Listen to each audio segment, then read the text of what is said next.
안녕하세요, 최정문입니다. 네, 오늘은 오랜만에 다시 돌아온 펀팩트 시간입니다.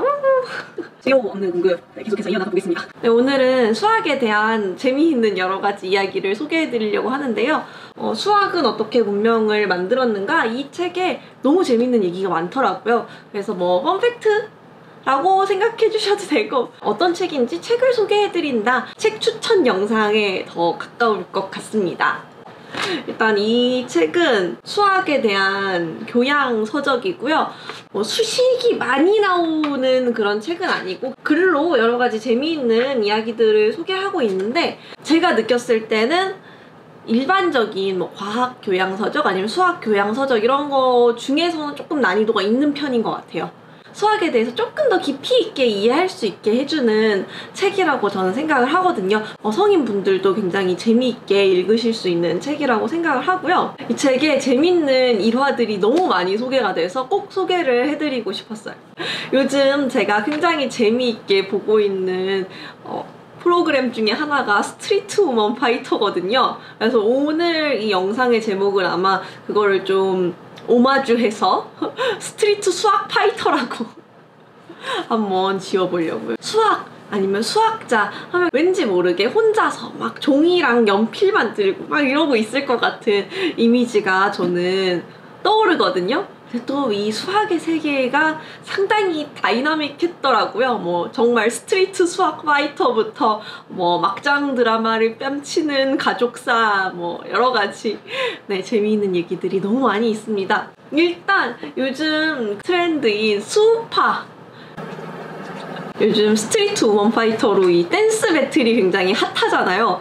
근데 지금으로부터 약 500년 전에 스트리트 수학 파이터들이 있었다는 사실 알고 계시나요?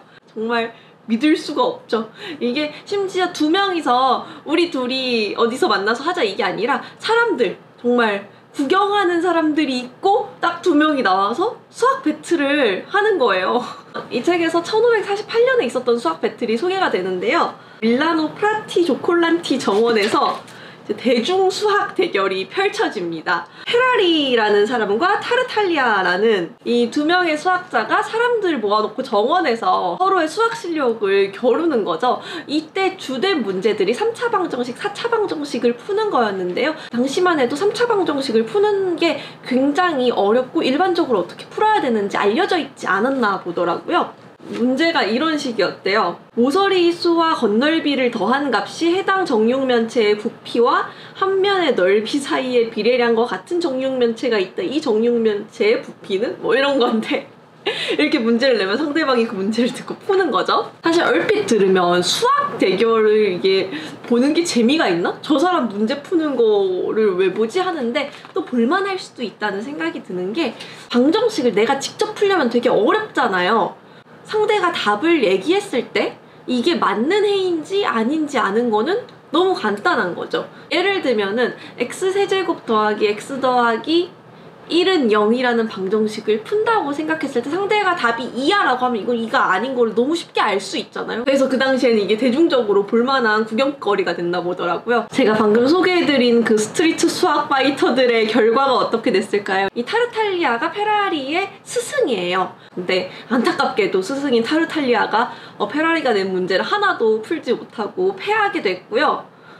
그래서 너무 망신을 당하면서 밀라노를 떠나게 됐고, 승리한 페라리는 이제 승승장구를 하는 거죠. 지역의 유명 인사가 됐을 뿐만 아니라 신성 로마 제국 밀라노 지역의 수석 채무사라는 또 직업을 오퍼를 받아서 잘 나갔다고 합니다. 길거리에서 수학으로 배틀 떠서 이기면은 좋은 직업을 얻을 수 있습니다. 그리고 이 책을 통해서 알게 된 또 너무너무 재밌는 이야기가 있는데요. 여러분, 베르누이가 한 명이 아닌 거 알고 계세요?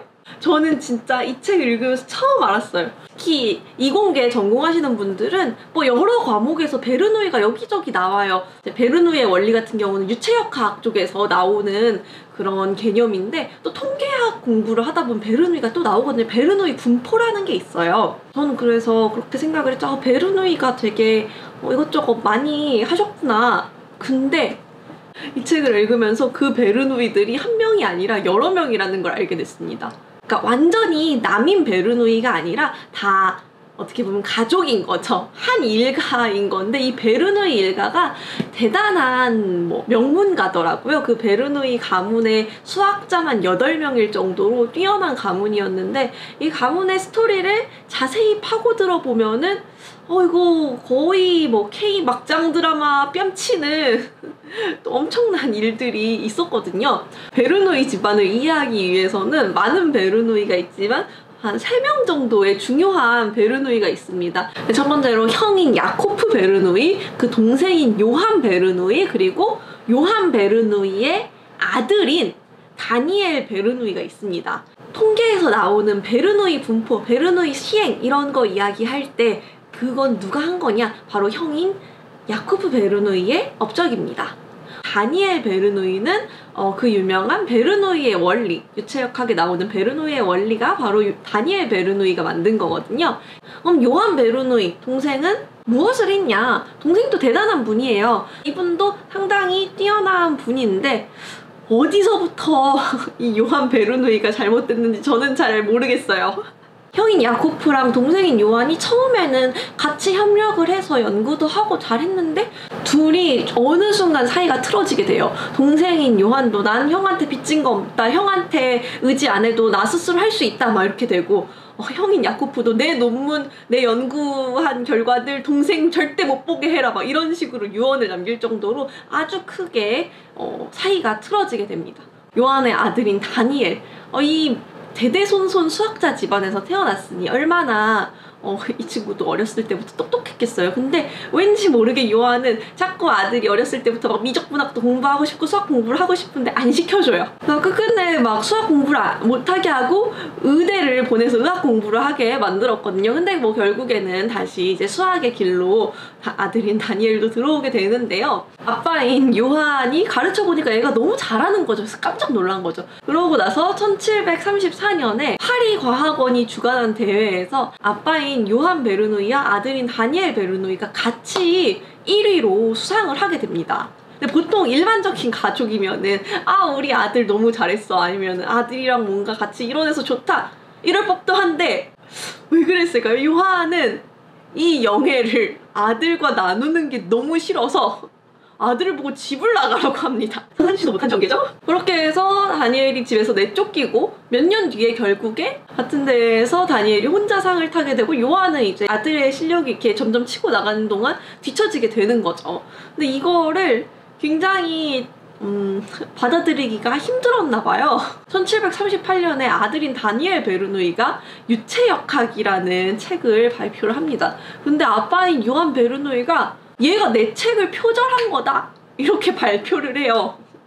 내 책 수력학을 표절한 작품이다. 내가 이미 1732년에 수력학이라는 책을 발표를 했다라고 하면서 이제 다니엘을 비난을 하는데 근데 실상은 이 반대였습니다. 아들의 책이 나오고 나서 1년 뒤에 자기가 수력학을 쓴 거고 아들의 책을 자기가 표절해서 쓴 거죠.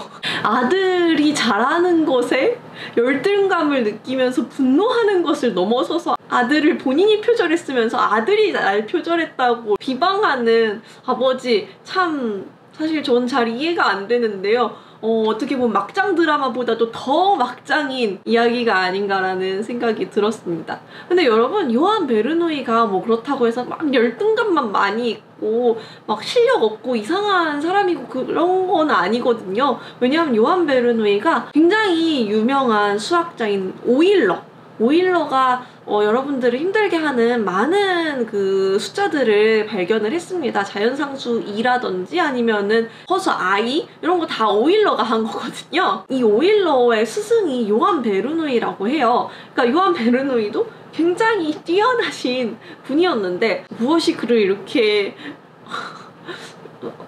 왜 그랬을까요?